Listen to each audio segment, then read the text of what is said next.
praise indeed. Of course, it's not just about us here at the Miss Here. We're going to go all around the country, and the very first person, friend of Springwatch, we're going to visit is Iolo Williams. Now, he's not here in his native Wales. We've sent him to England to sample the delights of Potter's Bar. Yes, indeed. Welcome to a wonderful evening here in Potter's Bar. Now, where is Potter's Bar, I hear you ask? Well, it's within earshot of the M25 and just a few miles north of London. And Martin, I know that you're very concerned about how I'm going to get back into Wales. Well, don't worry, I have brought my passport with me.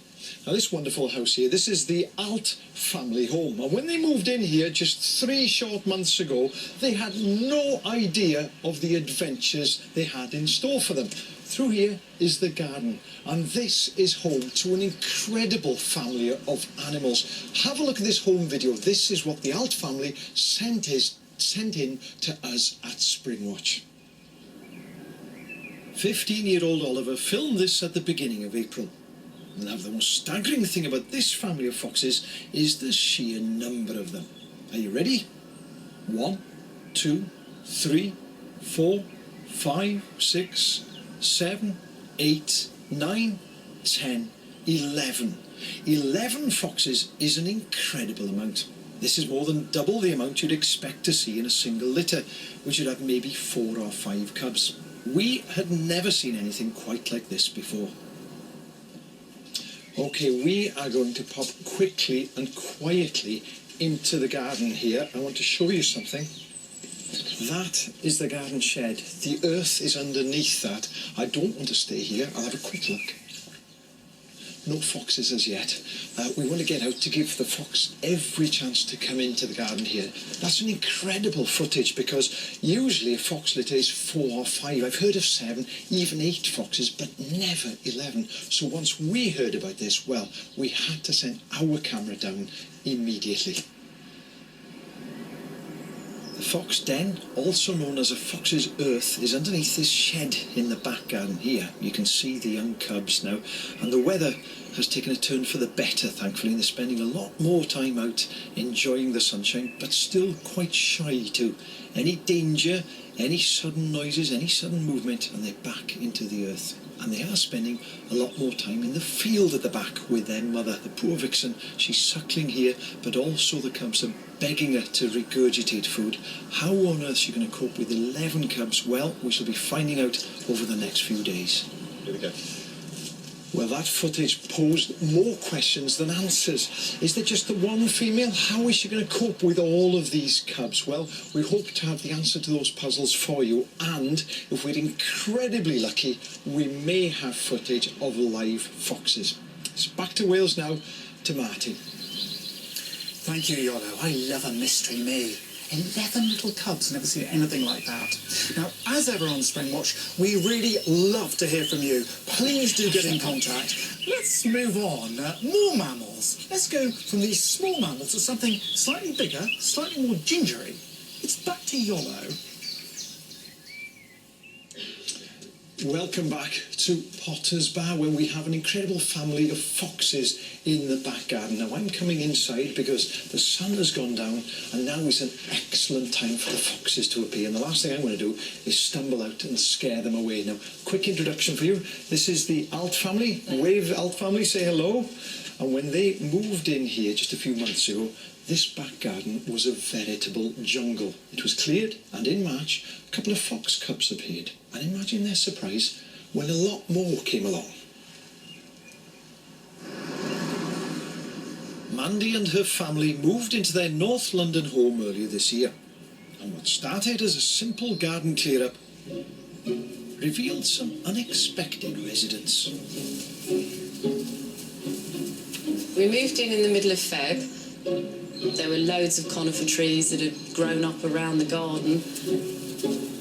We cut the trees down, and it just came to light that there was a summer shed. So it was a great surprise to see not only this lovely big shed, but also to find out that days later there were loads of baby foxes coming out from underneath.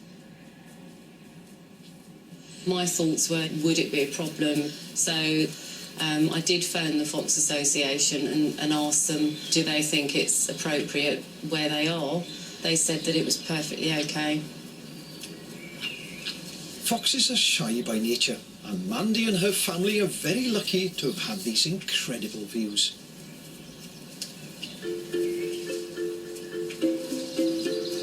We only have to open our doors just slightly, and the noise of the door opening and all the foxes will scatter and run back to the den. And yeah, we're all getting very, very attached, really. My older son, he loves filming them and watching them. There is one particular fox which comes up to the window, and yeah, that's probably my favourite of all of them because it's so small. And a couple of days ago, they were like eating birds, literally. There was about 12 of them. One of them was a lot more confident than the others. So he came down, he grabbed it. Very interesting, actually, to see. And they're all very healthy as well. Lovely coats, all different colours. And they're obviously very relaxed where they are. Well, let's meet the Alt family and turn to you, Mandy. It must have been a big surprise for you when you moved in here and found that you had a family of foxes living with you. It was, and it's been an amazing experience, really, really exciting for the children, and yeah, we've all learned a lot from it. And tell me this, right, I have to ask you, do they do their homework or do they spend all of their time looking out the window at the foxes? Well, I have to say we have put the homework aside a little bit while we've been enjoying the foxes, but no, it's been really good. Well done you, and well done you three. I don't blame you, I'd be doing the same as well. Now I'm sure many of you at home will have foxes coming into the garden. If you see me peeking away, by the way, I'm just hoping a fox will come. And you might be looking for some advice. By all means, feed foxes. They could do with all the help they can get, especially this time of year with the cubs. Try not to put too much food out for them, because what you don't want is the fox becoming completely dependent on the food that you've got out for them. They need to learn to hunt for themselves as well. And don't forget, they are wild animals, so please try not to feed them from the hand as well.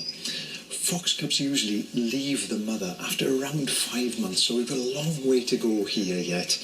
We'll try and follow every twist and turn. And later on, we'll be looking at this remarkable vixen and how on earth she manages to feed 11 cubs. But for now, it's back to Michaela in Wales.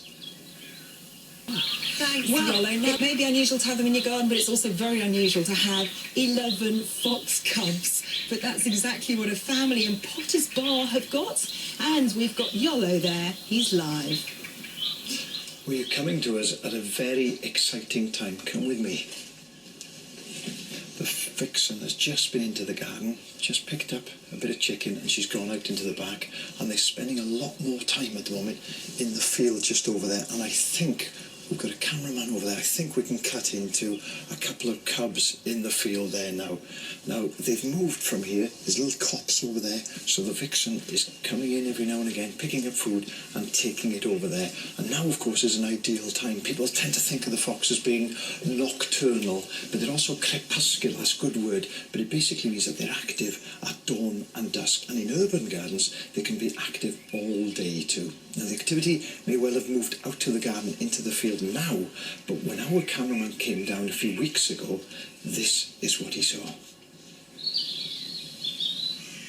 We first sent our Springwatch cameramen down to stake out the cubs at the end of April, when they were about 6 weeks old.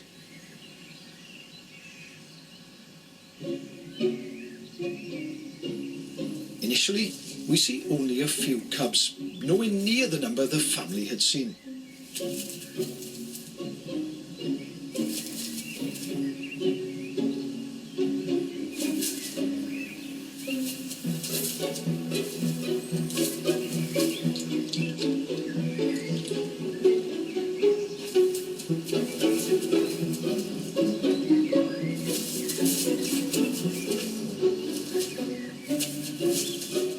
A vixen soon appears and seems to encourage the cubs to follow her.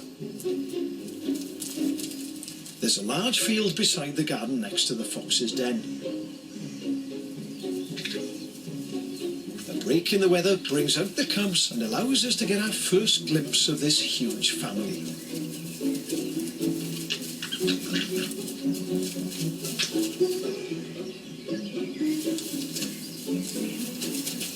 All the cubs mob their mother demanding food. At this age, they're starting to eat solid food, but will continue to feed on milk from their mother for the next few weeks. She not only suckles them for nourishment, but also for comfort and bonding. The vixen can also feed them by regurgitating solid food. The cubs seem to be begging her to do this, but she ignores them.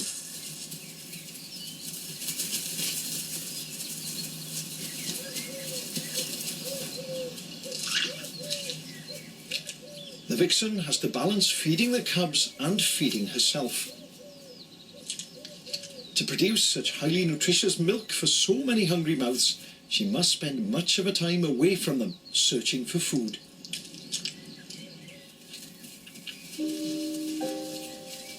Mortality rates are high. 60% of cubs don't survive the first year. As our vixen appears to be feeding them without the help of the male or dog fox, she has a huge task ahead of her. So if the vixen is on her own, how is she managing to keep herself and 11 cubs looking so healthy? Beautiful cubs there and one very hungry mother. I think we've still got the 2 cubs in shot over in the field. It's right at the end of a long line, so I think they're just leaving now. So that's why it's not such a good shot, because they're far, far away in the copse over there. And the mother comes into the garden, picks up food, takes it over to the cubs over there. And the diet of urban foxes is very interesting. Most people think that they scavenge in bins. Well, they will, of course, but bins are big and foxes can't knock them over. And a remarkable 60% of their diet is what I would call wild food. Grubs, insects, earthworms, birds, mammals. This mother here deserves a gold medal. How she's coped this far, I don't know. Especially when you think that 1 in 5 cubs, die within the first 4 weeks of life. But we'll be following this story. And Chris, you'll like this. The wonderful thing about watching urban foxes is that at the end of it all, you can sit down with a wonderful family, have a cup of tea, and a lovely cake. So from Potter's Bar, back to you in Wales. Lift your back. We're going to have to watch that man, or watch his waistline. We're going to have to be tucking into those vanilla slices. I think he was a bit smug. I've got my own cup of tea. Anyway, Checking up on our family of fox cubs, those beauties from Potter's Bar. So whatever you do, don't go away. Stay with us for Springwatch. Dogs and their relatives are my favourite animals, though, and I'm sure they're one of yours too. So let's look at our foxes. Now, we were looking at this family of foxes in programme 1, but we've been back this week to see how they've been getting on. There were an extraordinary number, 11 of them, all in one group. We finally figured out there were 2 females that had given birth to this very large litter. Well, they've been back. As you can see, the cubs have made great progress. They're still very, very playful, though, jumping about in the garden of the Alt family. And what a spring that family have had. They've been very careful not to disturb the animals, but they've certainly been enjoying them. And the animals have enjoyed their company too, because they've been putting food out for them, doing it properly, not feeding them by hand, but putting it out on their patio. And here one of the adults is coming in and taking that food. Of course, in a few months' time, this group is going to split up. And certainly by Christmas, around 60% of all of the males would have left. But look at this. This is a real highlight. One of the Alt family's children watching a little fox cub just a few metres away. She can't resist opening the door. That childhood curiosity. And look at the fox, equally curious. Look at that. That has got to seal a lifelong interest in natural history. That sort of encounter.